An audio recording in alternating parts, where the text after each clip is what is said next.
I am the oldest of 5 children, and as of today, the grandchild count is 11 in our family. And every year we gather every single person together to take a picture. This past fall, it was that time again. I got my girls dressed, color coordinated, hair fixed, and we headed off to take our picture. When we arrived at the location, my 3-year-old wanted to push the stroller that belonged to her cousin. It was empty, so we decided it was a safe form of entertainment for her while all the different groups took their pictures. When it came our turn, we asked her to join us. She did not want to abandon the stroller. And she let us know her feelings in the strongest way possible and threw a fit that lasted for well over an hour. And this is the picture that we got. A picture is worth 1,000 words, or perhaps more. But this is one of the most accurate pictures of our family because on any given day, one of us is melted on the floor in a puddle, and some days it's me. But our eyes are trained to spot the highlights of our days. We grab our cameras, our phones to take the picture. We think of the perfect caption, a witty hashtag or two, and we post it for all of our friends and followers to view. Social media has given us this remarkable opportunity to share moments and thoughts with people we see on a daily basis, as well as those we may not see face-to-face for decades or ever. It's truly a remarkable platform. But all the perfectly staged pictures, the dreamy filters, the tedious selection processes, and all of that project a beautiful image of our lives. Our Instagram feeds look more like mosaic art pieces. Facebook, a highlight reel of all the greatest clips, statuses, and political pleas. We tweet our one-liners and we jump in on trending topics. Because in this social media world, all is right and all is well. Or is it? There's nothing wrong with wanting to capture a cute picture of your kids, and I, like you, certainly don't want my unfolded laundry and messy kitchen featured as the background. So I shove the clothes just out of the frame, I line my girls up in front of my seasonally decorated mantelscape, and I take their picture. But the picture only tells the framed part of the story. Out of frame, reality is hidden. Because on this social media stage, we are the actors, and we have an audience to entertain. But friends, we're producing far more than entertainment. Our work to project a certain image is working to contribute to significant societal problems. Because you see, when everyone else's lives appear perfect, I am more aware that mine is not. I see other people's houses clean and pristine, and the dust bunnies and the cluttered countertops of my own home seem to just move to my direct line of sight. I see pictures of cute couples on date nights, and I think, when was the last time I went out with my husband? We see delicious meals and check-ins at the gym, and we fixate on our own inability to plan well. When everyone else has it all together, it appears I'm the only one falling apart. So I pose my pictures, and I tweak my text, and I hide behind my camera. Hiding is nothing new. Humans have been hiding since the very beginning of time. In the Bible, we read about creation and how God created everything. He created darkness and light, mountains and oceans, plants and animals, and all of it was good, but he saved the very, very best part for last, and that was the creation of man and woman. He loved them deeply. He gave them great opportunity and great responsibility and one boundary. Do not eat from the tree of the knowledge of good and evil. They could eat from any tree in the garden, literally hundreds, maybe thousands, but not the one. But they were just like you and me. They wanted what they couldn't have, and so they disobeyed. And the Bible says they were ashamed. Their eyes were opened, and they were ashamed.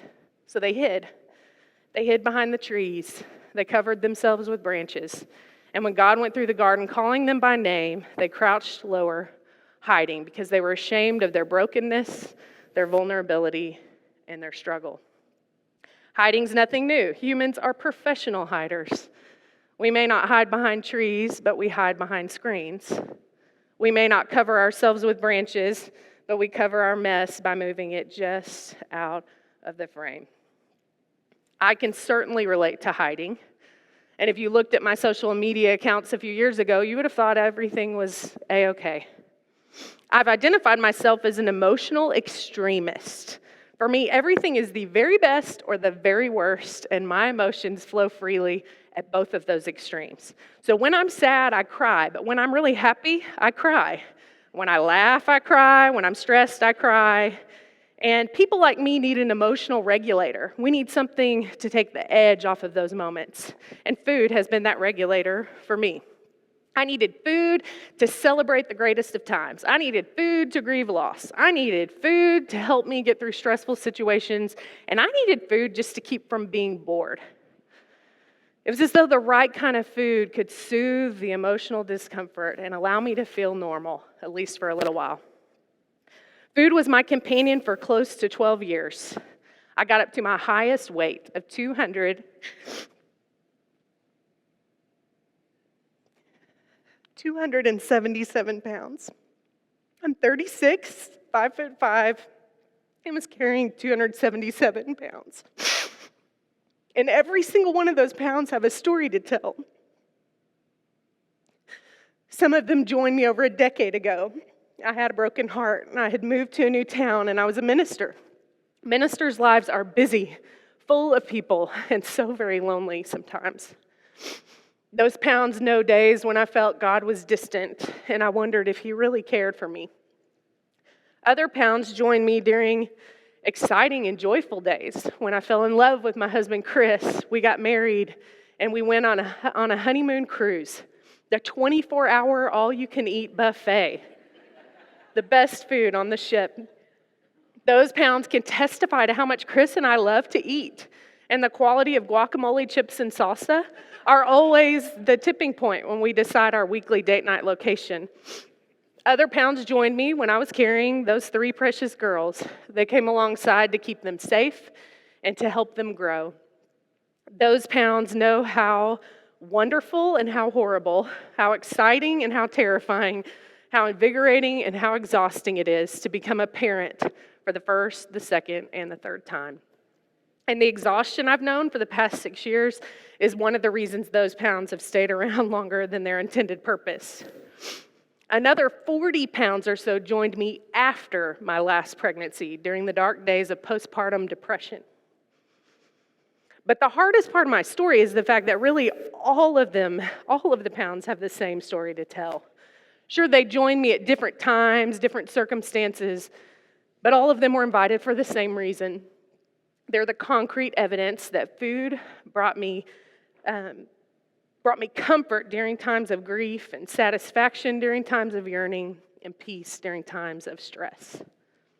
So there I stood, face to face with a scale telling the story of my struggle, 277 pounds.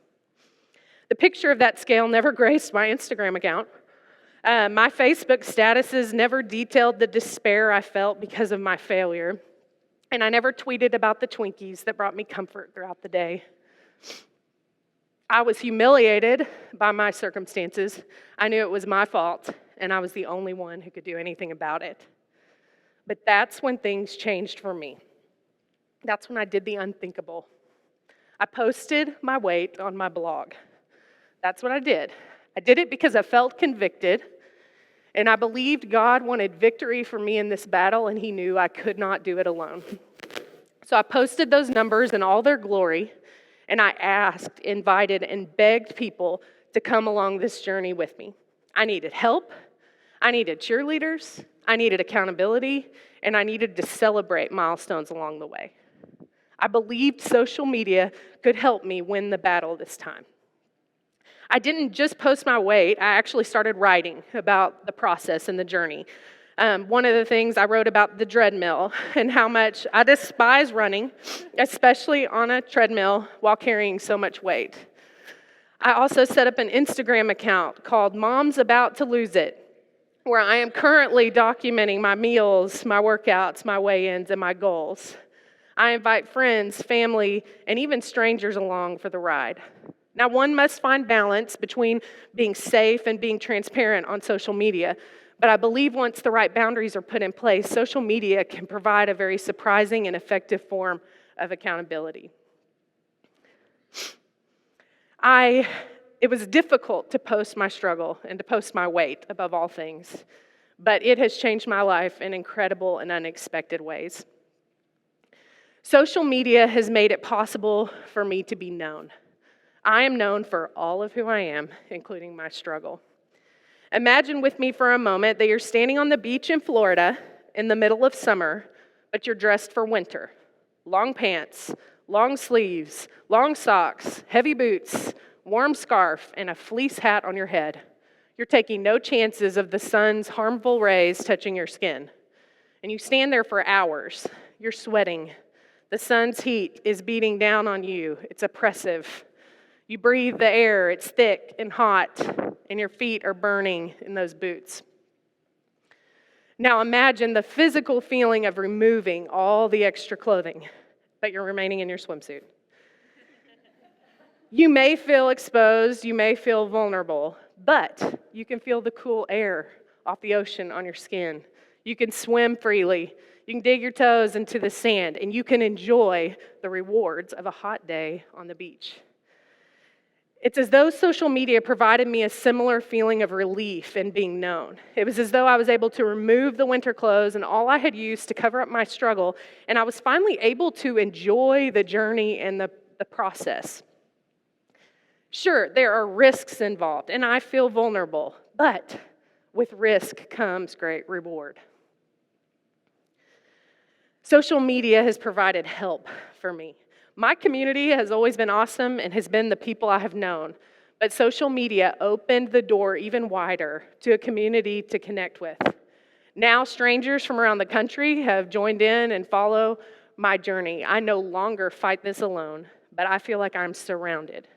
I have coworkers who come into my office and check on me daily to see how I feel. I have family members and friends who cook healthy meals for me to give me a break, so I don't have to do it. People send me articles and ideas and recipes. I even have friends who've taken me to work out with them just to change up my routine and to make it more fun. I receive encouraging texts and messages daily from my cheering squad, and I've even received messages from people I have never met. Sharing struggles like that is difficult, but I now have a support system and resources that I did not even know existed. Social media has made me accountable. I believe it is next to impossible for us to conquer our greatest struggles apart from accountability of some sort. For me, I daily post a picture of every plate of food I eat. I post pictures of my watch with the stats from my workouts. I write about my weigh-ins and my goals. And being accountable is healthy for me. It's healthy to know that other people know my choices. Accountability helps me keep my eye on the prize, even when it gets discouraging along the way. I believe that accountability is the way to reach our goals. Social media has given me the opportunity to help others.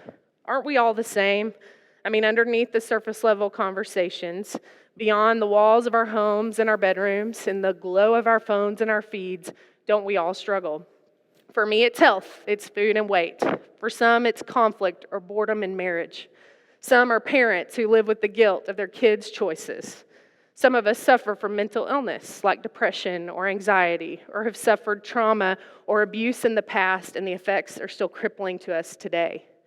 Some of us wrestle with questions of gender identity, or we're lonely, or we face substance abuse. We all have our struggles, and we all have our battles. And most of us frequently choose to keep those battles in the dark so that no one knows we struggle. And one day we wake up and we realize we are so damaged and so wounded that we are unrecognizable even to ourselves. When I talk about my struggles, I let other people know that they're not alone. And when we share about the dark places in our life, we give other people permission to do the same. Social media allows for hope to be multiplied. When victories are shared, hope is multiplied. Have you ever heard of a circumstance or situation where someone made progress, and just the fact that they did it means it's more possible for you? I'm not claiming someone else's weight loss results to be my own, but when I hear those stories, I have more hope. And when I have hope, I move to make healthier choices, and when I make healthier choices, I make progress. When we share our victories, hope is multiplied. I think it's time for us to be more honest in the way we deal with each other and posting on social media. Maybe it means we need to leave a little bit of the unfolded laundry in the picture. Or maybe we need to post the picture of mismatched socks on a day we got to work and we just didn't have it all together. Or maybe, like me, you feel compelled to share a struggle or a failure so that you can get help. Some of those things may seem silly or insignificant, but little truths lead to larger truths. And when we practice honesty with ourselves and before others, other people feel free to join in. And one day we could wake up a community and a world deeply connected through social media. It's not going anywhere. So it's time that we harness the opportunity and the responsibility for transparency, and may hope be multiplied as a result. Thank you.